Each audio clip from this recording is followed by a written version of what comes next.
people, there are all these debates about whether there are discrepancies in the Bible. But if you want to find discrepancies in the Bible, all you have to do is read the texts horizontally. I give this as an assignment to my students all the time. I give them I say, take the resurrection accounts. What really happened at the resurrection? Depends which author you read. And so I have them list what happens in Matthew, what happens in Mark, what happens in Luke, what happens in John, and compare the lists. And it's actually quite striking when you do this with the resurrection narratives.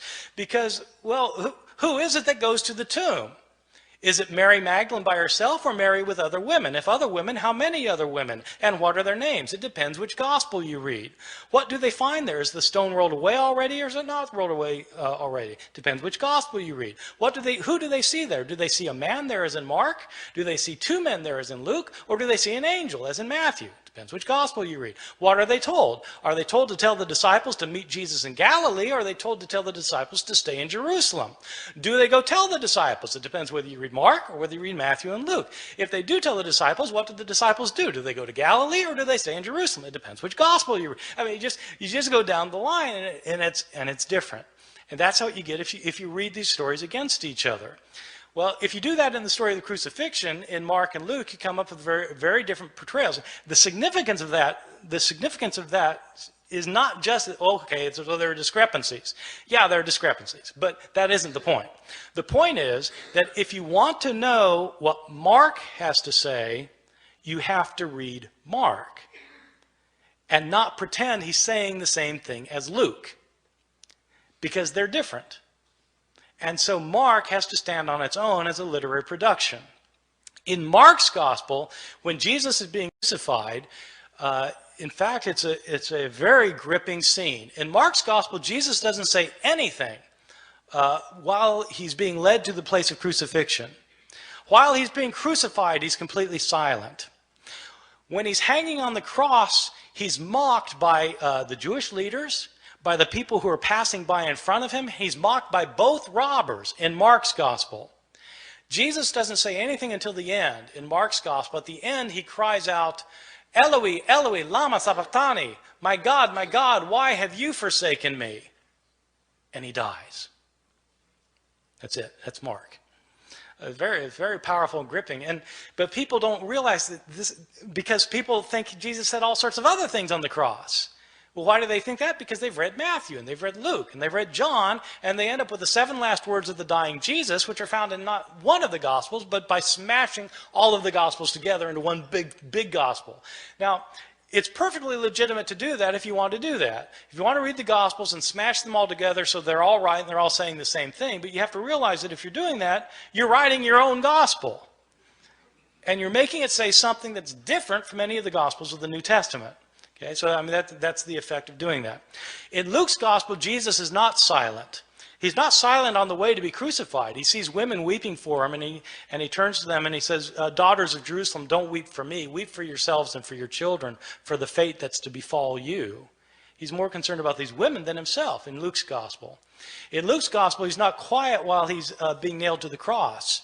He prays, Father, forgive them, for they don't know what they're doing. While he's hanging on the cross, he actually has an intelligent conversation with one of the robbers. The one guy maligns Jesus. The other robber says to the other person to be quiet because Jesus hasn't done anything to deserve this. And then he turns to Jesus and says, Lord, remember me when you come into your kingdom.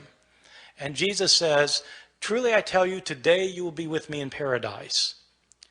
Jesus knows exactly what's happening to him in Luke's gospel. Not in Mark, but in Luke, he knows exactly what's happening to him. He knows what's going to happen to him after it happens to him. He's going to wake up in paradise, and this guy's going to be next to him. And at the end, the most telling thing of all is that Jesus, instead of crying out, my God, why have you forsaken me? He doesn't say that in Luke. What he says is, Father, into your hands I commend my spirit. And he dies. In Luke's gospel, Jesus is completely in control of the situation. He knows what's going on. He knows why it's going on, unlike Mark, where he seems to be in doubt. This passage, this verse about Father, forgive them, for they don't know what they're doing, is a very interesting verse.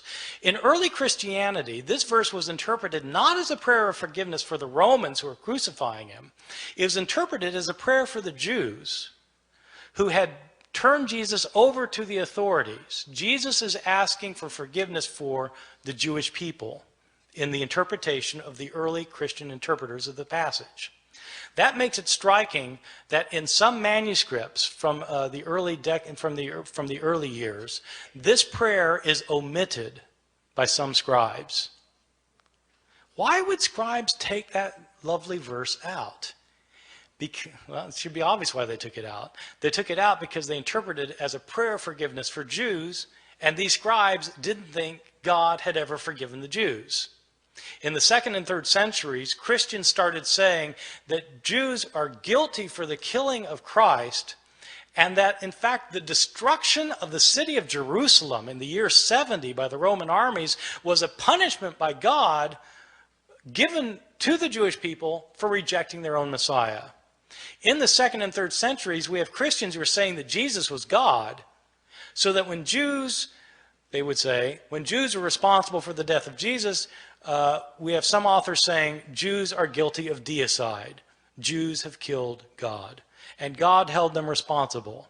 What's a scribe who thinks that going to do with his prayer of forgiveness? He's going to take it out, and that's exactly what happens. Some of our early manuscripts are missing the prayer. They're missing it because scribes have changed it for reasons of their own.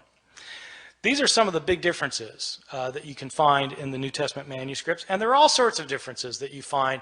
Some are related to theological disputes of early Christianity, where scribes have changed the text to make it coincide more closely with their own theological views. Some of these changes have to do with relationships of Christians and Jews. Some of these changes have to do with Christian understandings of women.